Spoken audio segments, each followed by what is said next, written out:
Bonjour, je vous présente cet ouvrage. Jean-Jacques Rousseau, Julie ou la nouvelle Héloïse.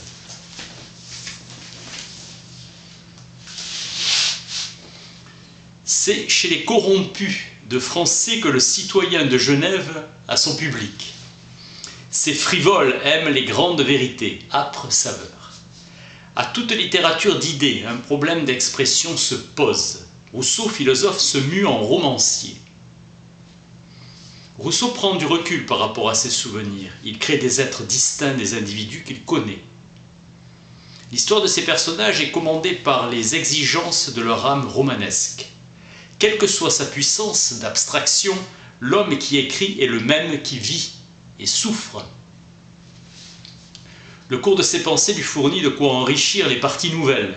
Le public anglais sera frappé par la ressemblance de Julie avec Clarisse Harlowe. Genre où chaque personnage prend tour à tour la parole. Schéma d'intrigue emprunté à Richardson. Julie, comme Clarisse, est mise en demeure d'épouser celui que son père lui a choisi, alors qu'elle aime Lovelace. Julie se distingue par sa simplicité. La religion se défend en s'affirmant comme sentiment. Le cœur de l'homme est son refuge sûr, sentiment réconfortant de la certitude de l'existence de Dieu. La conviction tient intimement à la vie.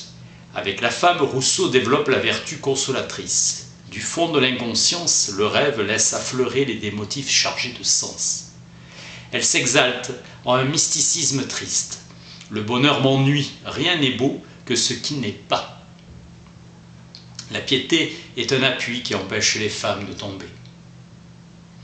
Volmar disait un opium pour les femmes. Roman de Julie vertueuse, étreinte d'une passion secrète. Avec les estampes, l'habileté de l'artiste consiste à faire imaginer au spectateur beaucoup de choses qui ne sont pas sur la planche. Tout honnête homme doit avouer les livres qu'il publie. Vos attraits, belle Julie, ont ébloui mes yeux, égaré mon cœur. Par pitié, ne m'abandonnez pas à moi-même. La modestie et l'honnêteté me sont chères. J'aime à les nourrir dans une vie simple et laborieuse.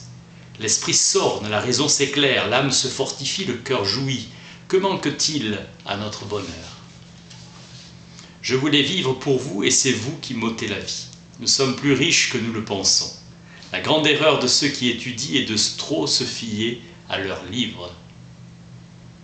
Nous trouvons au-dedans de nous des principes et des règles. La famille est l'image de l'État. Que d'amertume se mêle à la douceur de me rapprocher de vous. Mon bonheur devient mon supplice. Ma passion pour l'étude s'accorde mal avec une vie aussi active, service d'un régiment. Le flambeau de l'amour guidait mes pas. Tout homme craint de mourir, et c'est la grande loi des êtres sensibles. Si l'amour ne règne pas, la raison choisira seule. Si l'amour règne, la nature a déjà choisi. Ce qui rend les amitiés si tièdes et si peu durables entre les femmes, ce sont les intérêts de l'amour, l'empire de la beauté, la jalousie des conquêtes. Laisse les méchants qui montrent leur fortune et cachent leur cœur. Le seul exemple du bonheur sur la terre se trouve dans un homme de bien. Il n'est pas bon que l'homme soit seul. Divine amitié. J'ai peur que celui qui, dès la première vue, me traite comme un ami de 20 ans, ne me traitât au bout de 20 ans comme un inconnu. Je ne veux pas que l'amour soit toujours triste, mais je veux que sa gaieté soit simple, sans ornement, sans art, nue. Que ma gaieté brille de ses propres grâces et non de la parure du bel esprit. L'amour anime et soutient votre cœur. L'amour ne m'aveuglait point de vos défauts, mais il me les rendait chers et telle était son illusion. Adorez l'être éternel, mon digne et sage ami. Tu ne fus qu'un lâche pour avoir refusé au crime heureux l'hommage de la vertu dans les fers. En attendant que je mérite de vous servir, au moins que je vous obéisse. On a beau fuir ce qui nous est cher, son image plus vite que la mer et les vents nous suit au bout de l'univers. La pure morale est si chargée de devoirs sévères que si on la surcharge, c'est aux dépens de l'essentiel. Les moines soumis à 1000 règles inutiles ne savent que ce qu'est l'honneur et vertu.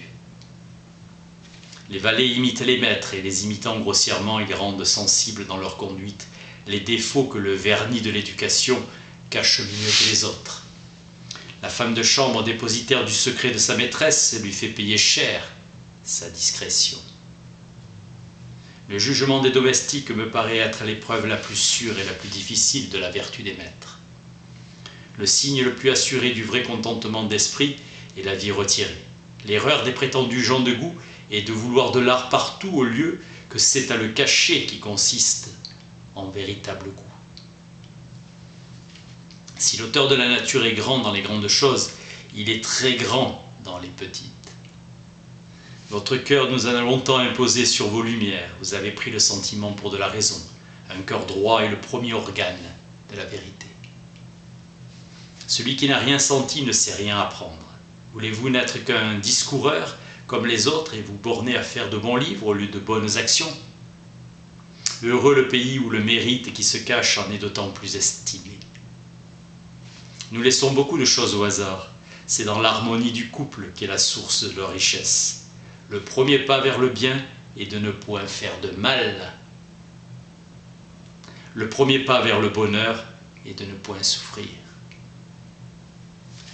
Ne pas favoriser les changements de conditions, mais de contribuer à rendre heureux chacun dans la sienne. On ne jouit sans inquiétude que de ce qu'on peut perdre sans peine. Et si le vrai bonheur appartient aux sages, c'est parce qu'il est de tous les hommes celui à qui la fortune peut le moins ôter. Homme petit et vain, montre-moi ton pouvoir, je te montrerai ta misère. L'amour maternel est de voir ses enfants heureux. Ce qui nourrit les criailleries des enfants, c'est l'attention qu'on y fait, soit pour leur céder, soit pour les contrarier. Ils questionnent moins pour s'instruire que pour importuner. Un esprit qu'on n'exerce à rien devient lourd et pesant dans l'inaction.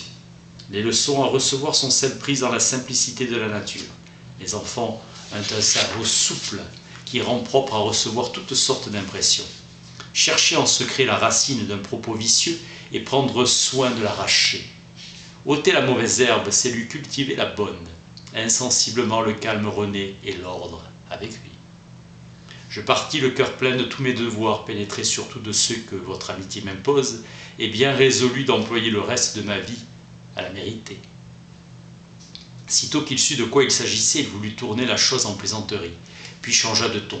Vous ne méritez ni mon amitié ni mon estime. Si j'avais pris pour mon laquais le quart des soins que j'ai pris pour vous, j'en aurais fait un homme, mais vous n'êtes rien. Tu te moquais de l'amour une fois, mais c'est parce que tu ne le connaissais pas, et pour ne pas en avoir senti les traits, tu te croyais au-dessus de ses atteintes. Apprends à te défier de ta traîtresse joie, ou crains qu'elle ne te coûte un jour bien des pleurs. Ton tort est de rougir d'un sentiment honnête que tu n'as qu'à déclarer pour le rendre innocent, don sublime de la grâce divine. Un raisonneur a beau me prouver que je ne suis pas libre, le sentiment intérieur plus fort que tous ces arguments les dément sans cesse. Saint Paul ne veut pas que le vase dise au potier « Pourquoi m'as-tu fait ainsi ?» J'aimerais mieux croire la Bible falsifiée que Dieu injuste ou malfaisant. On se perd à force de s'élever. En cherchant la grâce, on renonce à la raison. C'est un petit mal de se tromper, c'en est un grand de se mal conduire. En jouissant d'avance du plaisir de vivre avec vous, j'ai craint les inconvenants qui pouvaient le troubler. Écoutez votre conscience, elle vous dicte votre devoir. Vespasien, sans être un grand homme, était au moins un grand prince. Imbécile vanité de Vespasien qui resta couché tandis qu'il pouvait agir et se leva lorsqu'il ne peut plus rien faire. La grâce et le goût se montraient encore dans sa parure négligée.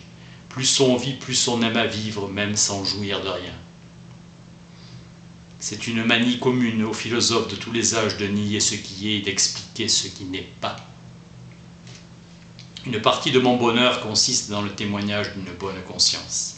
Les hommes ne sont point ceci ou cela, ils sont ce qu'on les fait être.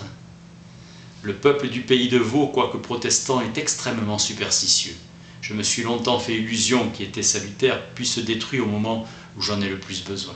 L'auteur remercie Dieu de ne pas avoir le talent et le génie des tragédiens qui passent leur vie à faire agir et parler des gens qu'on ne peut écouter ni voir sans souffrir.